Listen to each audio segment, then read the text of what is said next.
WWE की news और updates वाले ब्रांड न्यू एपिसोड में आप सब लोगों का वेलकम है। इस एपिसोड में हम बात करेंगे सीएम पंक के सस्पेंशन के बारे में कि क्यों उसको सस्पेंड कर दिया गया है, रोंडा रोजी के बारे में बात करेंगे, सेथ रॉलिंस और नाकामोरा के मैच के बारे में बात करेंगे, पिंड के बारे में बात करेंगे, साथ ही में हम बात करेंगे जे उसो की रिटर्न्स के बारे में और भी अच्छी खासी चीज़ें हैं। तो वीडियो काफ़ी इंटरेस्टिंग होने वाली है, एंड तक देखिए। अगर पसंद आए तो वीडियो को लाइक करें, शेयर करें और फर्स्ट टाइम विजिटर चैनल को जरूर से सब्सक्राइब करें। तो इंट्रो के बाद विदाउट वेस्टिंग ज़्यादा time let's begin this video.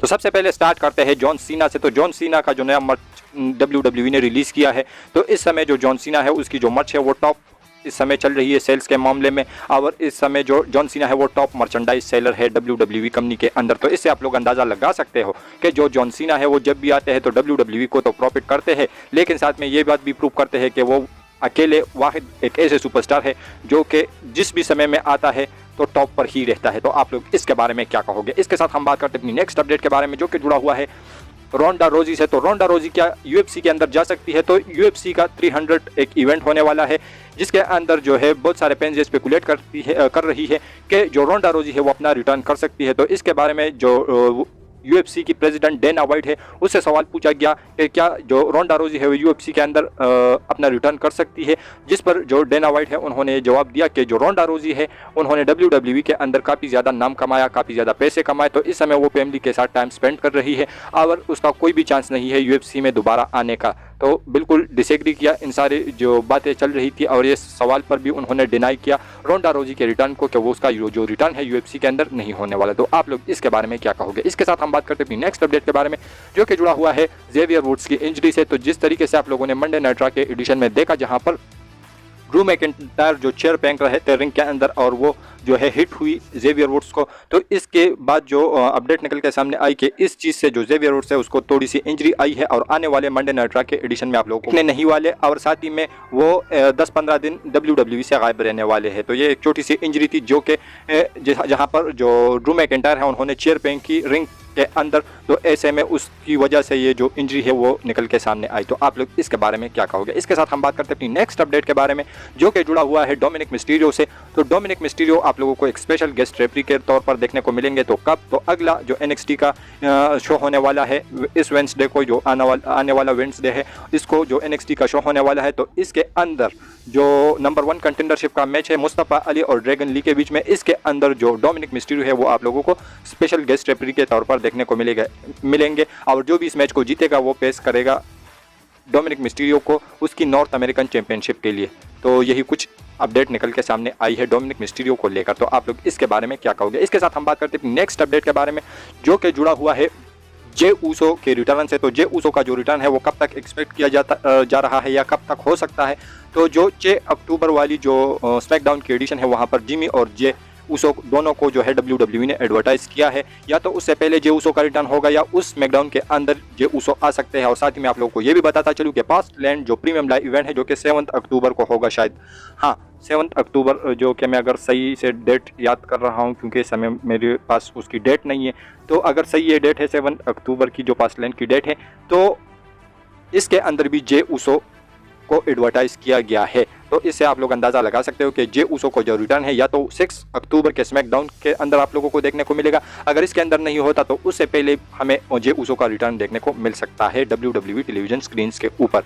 इसके साथ हम बात करते हैं अपनी नेक्स्ट अपडेट के बारे में जो कि जुड़ा हुआ है द पिंड ब्रे वाइट से। तो जो ब्रे वाइट है उसके बारे में हमें अनफॉर्चुनेट न्यूज़ सुनने को मिली कि उसकी जो डेथ है वो हो चुकी है, हार्ट अटैक की वजह से उसकी डेथ हो चुकी है। उसके बाद जो ब्रे वाइट थे वो WWE के अंदर काम कर रहे थे और काफ़ी ज़्यादा कमाल के मैचेस दिए, उसके काफ़ी ज़्यादा कमाल के कैरेक्टर्स थे। उसमें से एक कमाल का कैरेक्टर जो था वो पिंड था। तो पिंड के कैरेक्टर के बारे में ऐसे पूछा जाता है मिक फोली से। तो मिक फोली कहते हैं कि जो मैंडिबल क्लो जो फिनिशर लगाता था पिंड, तो उसके बारे में वो बात करते थे कि ये जो फिनिशर था या ये मेरा था, लेकिन इसके बारे में जो पॉल हेमन है उन्होंने मुझे कॉल किया कि ऐसा जो पिंड का कैरेक्टर है वो आया है और वो चाहते हैं कि उसका जो फिनिशर मैंडिबल क्लॉ है वो यूज़ करे पिंड अपने मैचेस में। और उन्होंने कहा कि मैं इस बात पे काफ़ी खुश हुआ कि पिंड मेरा जो फिनिशर मैंडिबल क्लॉ है उसको भी यूज़ करे। और साथ ही में जो पॉल हेमन है उन्होंने ये भी बात कही कि ये जो मैंडिबल क्लॉ है उसका पहला शिकार तुम बनोगे, यानी पहले टाइम पर ये तुम पर ही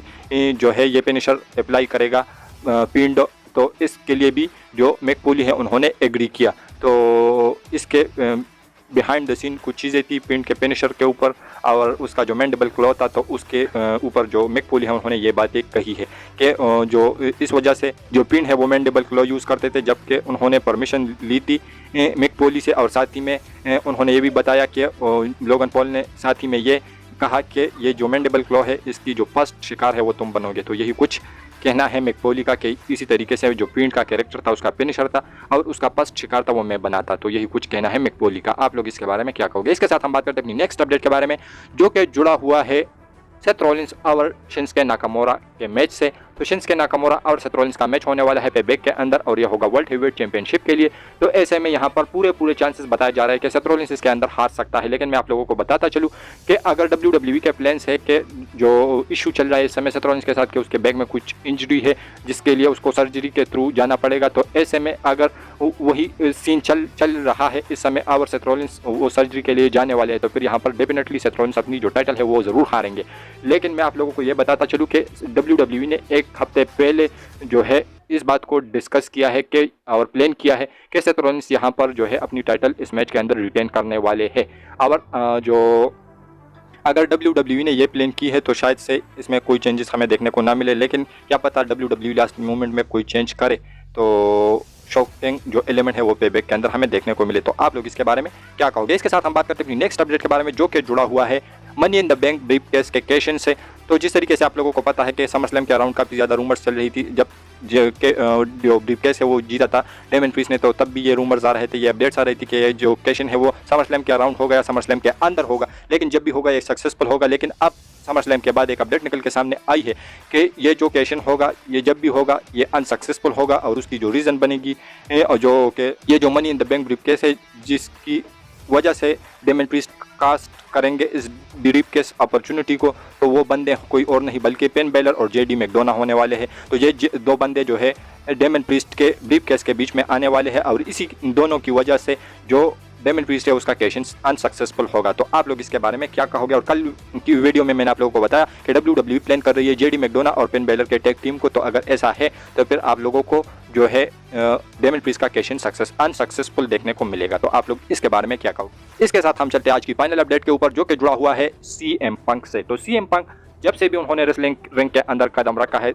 हर दिन कोई ना कोई कंट्रोवर्सी में वो जो है जुड़ा रहता है। तो ऐसे में पहले उन्होंने AEW के अंदर डेब्यू किया, उसके बाद उसको इंजरी हुई, उसके बाद वो AEW से गायब रहे, उसके बाद वो वापस आए। वहाँ पर फिर उनके जो आई थिंक केनी ओमेगा और यंग बक्स थे उसके साथ कोई लड़ाई वगैरह हुई, जो उन्होंने प्रेस कॉन्फ्रेंस में बातें कही, तो उसके बाद वो सस्पेंड कर दिया AEW वालों ने।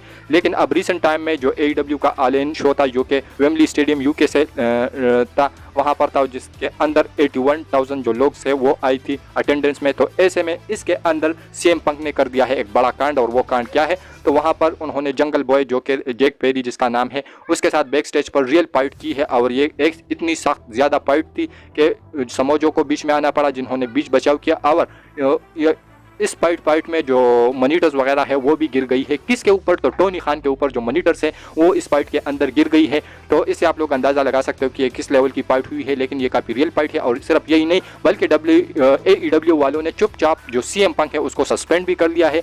और शिकागो के अंदर जो AEW का प्रीमियम लाइव इवेंट होने वाला है वहाँ पर जो कि ऑल आउट बताया जा रहा है उसके अंदर भी CM पंक को शेड्यूल नहीं किया गया है और ना ही उसके लिए CM पंक को एडवर्टाइज किया गया है। तो इससे आप लोग अंदाज़ा लगा सकते हो कि CM पंक कितना जहरीला इंसान है। एक टाइप से आप लोग कैंसर भी कह सकते हो रेसलिंग प्रमोशंस के लिए, क्योंकि AEW ने इतना अच्छा काम किया, इतने लोग इकट्ठे किए और उसके बाद भी उसके ऊपर कोई बात नहीं कर रहा, बल्कि CM पंक की इस फाइट के बारे में बात कर रहा है। तो जैक पेरी और CM पंक दोनों को ही AEW वालों ने सस्पेंड कर लिया है। तो आप लोग इसके बारे में क्या कहोगे? और इसके बारे में अगर मुझे कोई और अपडेट मिलती है तो मैं आप लोगों के साथ ज़रूर शेयर करूंगा। लेकिन हमारी ये जो आज की वीडियो थी वो यहीं तक की थी। अगर पसंद आए तो वीडियो को लाइक करें, शेयर करें और फर्स्ट टाइम विजिटर चैनल को ज़रूर से सब्सक्राइब करें, क्योंकि आप लोगों को हमेशा ऐसी इंटरेस्टिंग और लेटेस्ट वीडियो देखने को मिलती रहती है। तो मिलता हूँ आपसे बहुत ही ज़्यादा जल्दी किसी इंटरेस्टिंग वीडियो के साथ। तो until that time stay healthy and keep watching Russell केचर।